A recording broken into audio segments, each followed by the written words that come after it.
I carried her inside before she could tell me not to. That was the first thing I did wrong, according to her. She told me so later, much later, when she could say it in a way that made us both laugh, that a man who barges into a woman's space without asking is a man who hasn't learned the first thing about the world. I told her she'd been bleeding on my good saddle blanket, and I wasn't about to leave her there for the coyotes. She said the coyotes would have shown more manners. I said probably so. But that came later. In the beginning there was only the rock slide, and the silence after it, and the woman lying at the base of the rimrock with her left leg pinned under a shelf of sandstone the size of a water trough. I'd been riding the north fence line when I heard it, that low, grinding crack that a man learns to fear in canyon country, the sound of the earth deciding to rearrange itself. My horse, a blue roan I called Persimmon for no good reason, shied hard to the left and I had to work to keep my seat.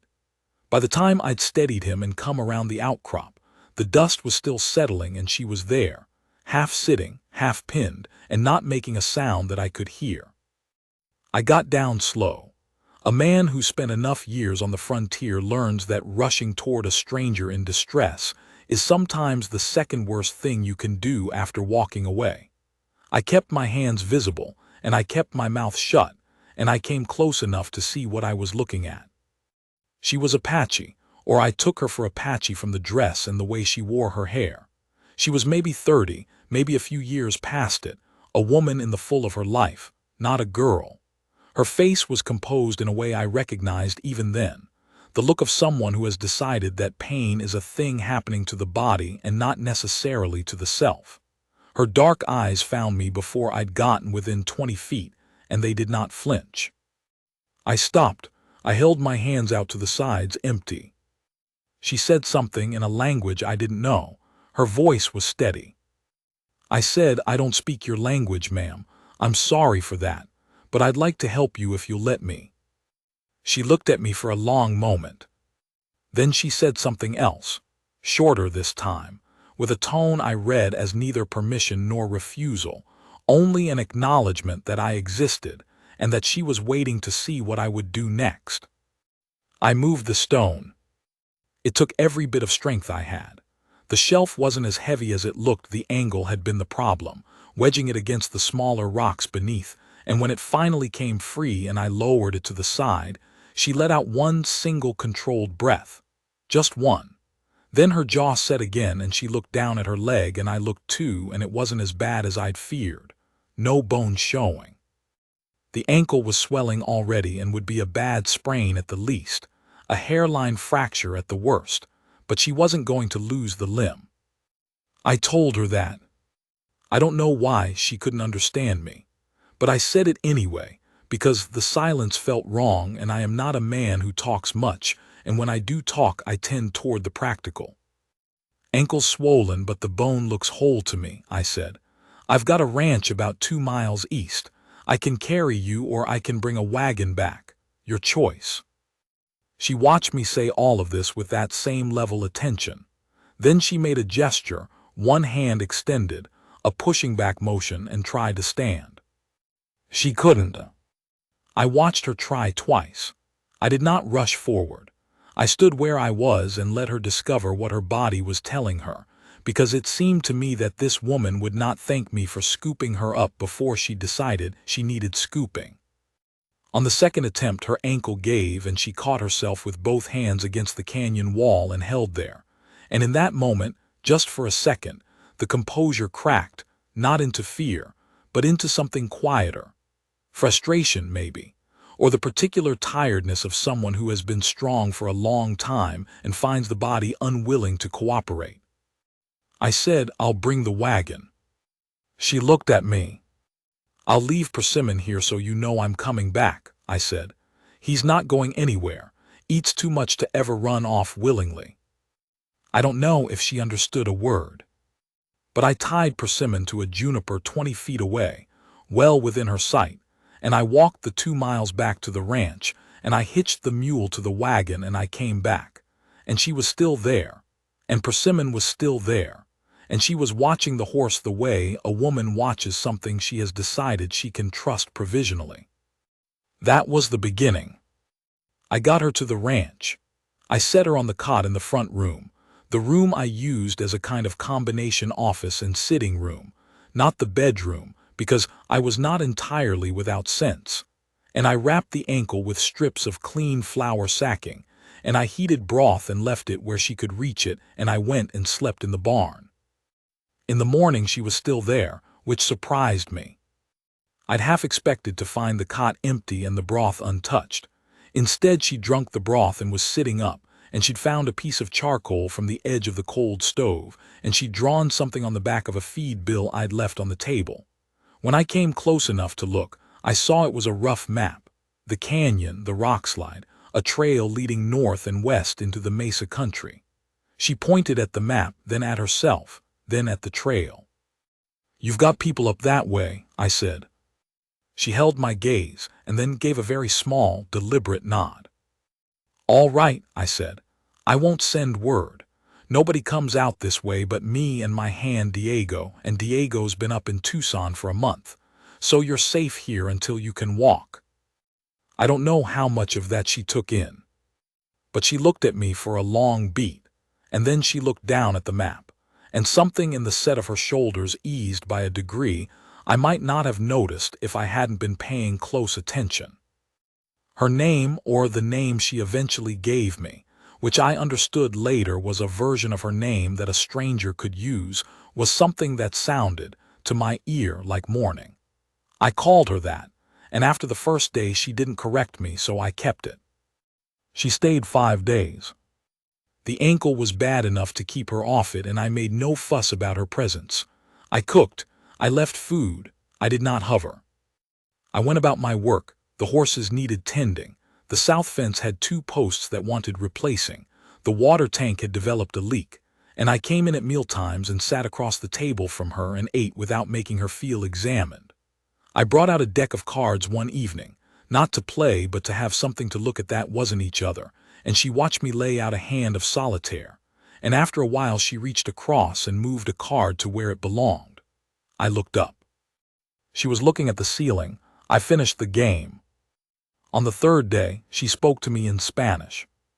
It was rougher than my own Spanish, which wasn't refined to begin with, but it was there, a working knowledge of the language that let us, for the first time, exchange something close to real sentences. I learned her name was Runs with Morning. I learned the canyon where the rockslide had caught her was one she had crossed a dozen times on the way to a particular stand of medicinal plants her mother's mother had harvested. I learned that she was the daughter of the tribe's healer, and that she herself knew plants and medicines, and that she had been alone because the crossing was considered a short one, and she had not thought she needed company. She did not ask me anything about myself on that day. She was not ready to, and I did not push. On the 4th day, she asked me why I had walked back to get the wagon instead of lifting her onto the horse. I thought about it. "Seemed like you'd want to make that choice yourself," I said, "whether to come with me." She was quiet for a moment. "Many men would not think of that." "Maybe not," I said. "You live here alone." "For about 3 years now." She didn't ask why, but the next morning she did say without preamble, "Your wife is gone." It wasn't a question. "Yes," I said. "How long?" 4 years. She nodded the way someone nods when they're counting something in their head. "My husband," she said, "is gone 6 years." I said I was sorry. "I do not need the sorry," she said, not unkindly. "But I appreciate that you said it." On the 5th day her ankle would bear weight. I hitched the wagon and she directed me north and west, up into the mesa country, along a trail I wouldn't have found on my own in a week of looking. We rode for most of the morning without talking much, and the land around us changed from the dry flats of my range to something older and more vertical, red rock and juniper, and the distant smell of a spring I never did locate. When we reached the place she indicated, the edge of a dry wash where the trail bent around a particular formation of balanced rocks, she got down from the wagon on her own. She turned and looked at me. "I will tell my brother where you live," she said. "He will come." I didn't know how to read that. Is that a warning? She considered. It is a fact, she said. What you do with it is your business. I drove home and I waited. He came 9 days later. There were 3 of them, Runswith Morning's brother, whose name I came to know as Standing Rock, and 2 younger men whose names I didn't learn that day. They came to the front of the ranch house in the early morning, and they did not announce themselves. They were simply there when I opened the door, which told me they'd been watching for a while and had chosen their moment. I stepped out onto the porch without the rifle. I'd thought about that choice for 9 days. A man alone on the Cimarron Range does not open his door to 3 strangers without a rifle. That's not courage, that's stupidity, and I was not a stupid man. But I'd thought about what Runswith Morning had said, about the fact of the visit, and I'd thought about what a rifle said versus what empty hands said, and I'd left it inside. Standing Rock was a few years younger than his sister, broader through the chest, with a face that gave nothing away. He looked at my empty hands. He looked at my face. He said something I didn't understand and then, after a pause, switched to Spanish. My sister says you moved the stone. Yes. She says you walked back for the wagon. Yes. He looked at me for a long time. Then he said, why? I told him the same thing I'd told her, that it had seemed like her choice to make. He was quiet after that, and the 2 younger men were quiet, and I stood on my porch in the early light and waited. We will watch, he said finally. It had the sound of a statement of policy rather than a threat. We will observe you. We will see what you are. That's fair, I said. They left without another word. I went back inside and drank my coffee and tried to figure out whether that had gone well or badly. I decided I didn't know, and that not knowing was all right, and that the only thing I could do was be what I was and let them see it. So that's what I did. They watched. I went about my life. I rode my range. I repaired fence. In the late spring I moved the cattle up to the north pasture, which brought me closer to the mesa country, and I was careful with the water. My neighbor to the west, a man named Fendall who ran a larger operation and had opinions about territory, had been fencing off a spring that fed a wash I happened to know ran through land the tribe used seasonally. I'd heard him talk about it in town, the way men talk when they've already decided they're right and are only looking for agreement. I'd said nothing then. That spring, Fendall's riders cut a new fence line across the wash and posted it. I was in town when I heard about it.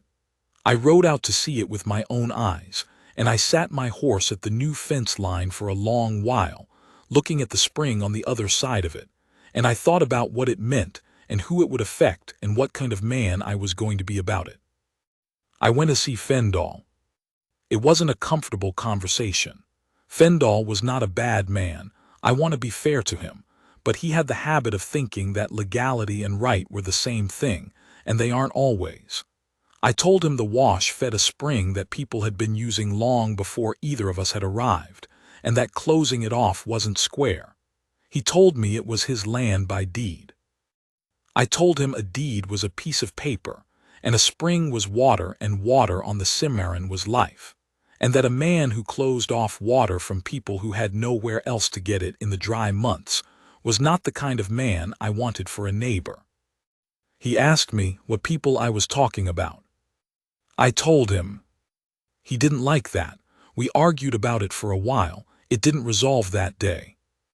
But 3 weeks later, after I'd made clear that I was willing to take the dispute to the county seat and make a formal record of the water usage, Fendall took down the fence across the wash. He didn't do it graciously.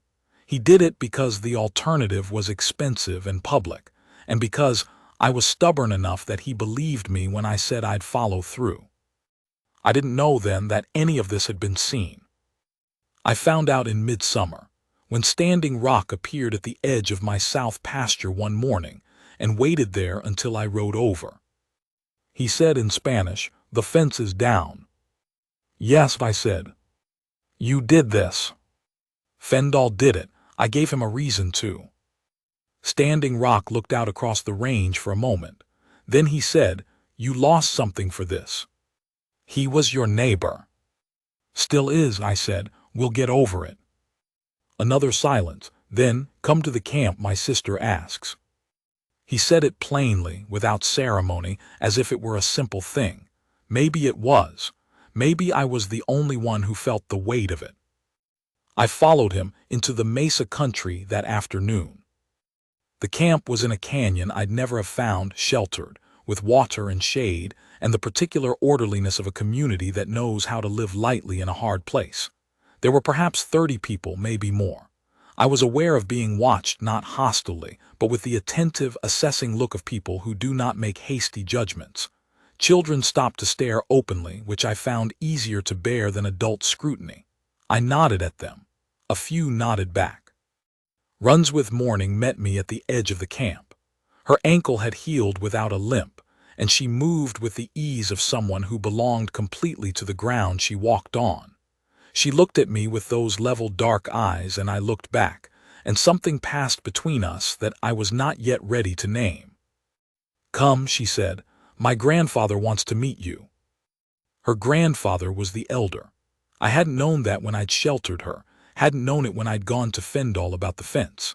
He was a small man, older than anyone I'd been close to, the kind of old that has gone past frailty and arrived somewhere else entirely, somewhere dry and absolute and unhurried. He sat in the shade of a sandstone overhang, and he looked at me for a long time before he spoke. What he said, Runs with Morning translated from Apache into Spanish for me. He said he had heard about the stone, he had heard about the wagon, he had heard about the fence. He said a man could do one of those things from calculation, and two of them from habit, but all three of them together told you something about what a man was made of. He said that I was welcome in this canyon as long as I came with the same hands I'd shown so far, empty of agenda, full of respect. I said I understood. He said one more thing. Runs with Morning translated it slowly, choosing her words. He said, "A man who learns to wait without demanding answers is a man who might be worth keeping around." I looked at Runs with Morning. She was looking at the ground, but the corner of her mouth had moved in a way that I would spend the next several months learning to read correctly. I rode home that evening with the late sun behind me and the mesa country falling away to the east, and I thought about what it meant to be welcomed somewhere you hadn't expected to belong. I'd come to the Cimarron after Margaret died, not with any clear plan, only with the thought that distance might be useful, that a man who put enough raw country between himself and his grief might eventually find the grief had stopped following him. 3 years of riding fence and hauling water and talking mostly to persimmon had left me scraped clean of something, but I hadn't been able to say of what. Sitting on the wagon seat on the way back from the mesa, I thought maybe it was the loneliness I'd made peace with. Maybe what I'd scraped clean was the expectation that things would be different. The wanting, I'd stopped wanting. And now, apparently, I'd started again, and I wasn't sure what to do about that. The summer moved the way summers do in canyon country, long and brutal in the middle of the day and surprisingly cold at night, with the kind of thunderstorms that come out of nowhere and rearrange the landscape. I went up to the camp several more times. Sometimes I brought things, a side of bacon, a coil of good rope, a tin of medicine powder that Diego had brought up from Tucson when he finally came back. Diego, my ranch hand, was a compact and unexcitable man from Sonora who had seen a great deal of the world and found most of it unsurprising. When I told him about Runs with Morning and the camp, he listened without comment and then said, "She sounds like a serious woman." "She is," I said. "Good," he said. "You're a serious man. Unserious women make serious men miserable." He went back to mending the harness and said nothing more about it, and I found this comforting in a way I couldn't entirely explain. Runs with Morning came to the ranch twice that summer. The first time she came to show me a plant that grew along the South Wash, something she called by a name I couldn't reproduce, and explained how to prepare it for a poultice in case Diego or I took a bad cut when I was too far from town for a doctor. She was brisk and practical about it, the way a person is when they're sharing knowledge they consider important, and I paid attention. The second time she came, she brought her daughter. I hadn't known she had a daughter. The child was 8 or 9, a small, watchful girl named Little River, which was the version of her name I was given. She hung back behind her mother at first and studied me from behind Runs with Morning's elbow with eyes like her mother's, dark, careful, and completely unimpressed. I crouched down to be on her level and said, in my broken Spanish, "Your mother taught me about the plant by the wash. She's a good teacher." Little River looked at her mother. Some communication passed between them that I wasn't privy to. Then Little River looked back at me and said, with great precision, "Your horse is fat." I agreed with her. Persimmon was fat. I had been meaning to cut back on his grain. She nodded, satisfied, and came out from behind her mother's elbow, and by the end of the visit she was in the barn showing me, with considerable authority, the correct way to braid a rope halter. I did not know the correct way. I paid attention and learned it. Runs with Morning watched all of this from the barn door with her arms folded, and that expression I was getting better at reading. Not quite a smile, not quite approval, but something in the territory between them. Fall came in hard that year, earlier than usual. By the middle of October the nights were cold enough for frost, and the high country above the mesa got its first snow, while the cottonwoods in the canyon were still yellow. I had the cattle well into the south pasture by then, and Diego and I had spent the better part of September working the line shacks and laying in winter stores. There was enough work that I didn't ride up to the mesa for almost 3 weeks, and when I finally went, it was on a gray afternoon with weather building to the north. I found Standing Rock on the trail instead of the camp. He turned his horse and rode alongside me without preamble. We rode for a few minutes in silence, the way men do when they've spent enough time in each other's company that silence is no longer uncomfortable. He said, "There's weather coming. My grandfather says it will be bad this year." "I think he's right," I said. "The canyon gets cold," he said, "but it doesn't drift." I nodded. The canyon would shelter the camp from the worst of the wind.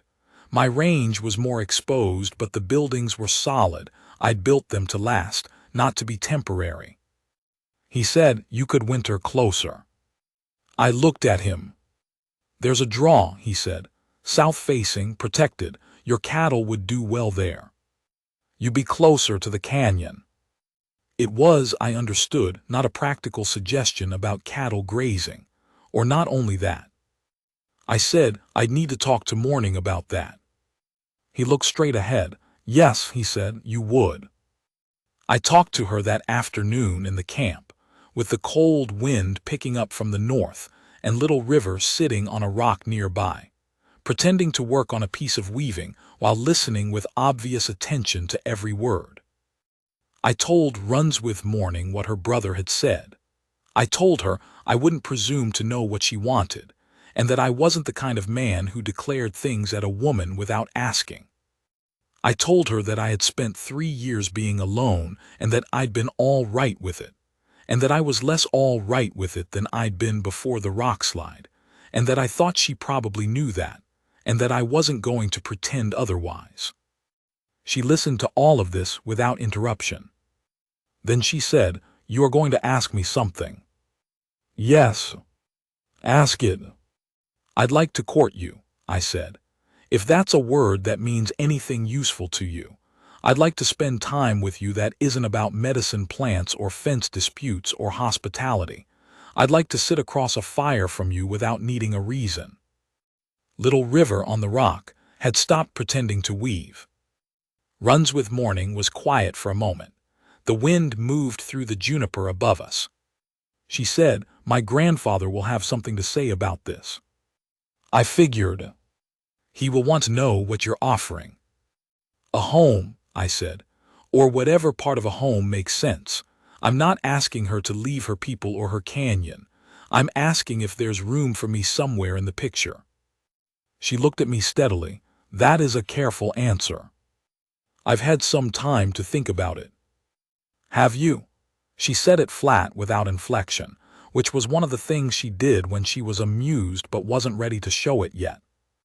"About 3 months," I said, "give or take."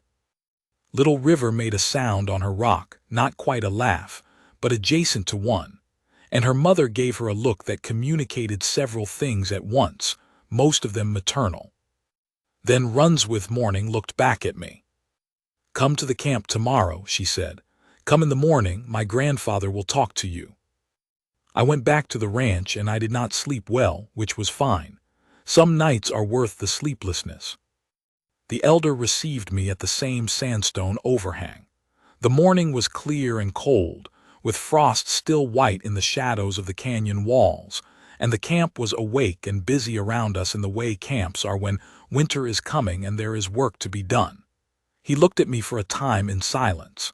Then he spoke, and Runswith Morning translated. He said that a man who came to court a woman of this tribe came, in effect, to answer for himself to the tribe. Not because the woman needed answering for. She was a grown woman and a healer's daughter, and fully capable of making her own choices. But because a man who intended to be part of this family became, in some measure, part of something larger than himself. He asked me if I understood that.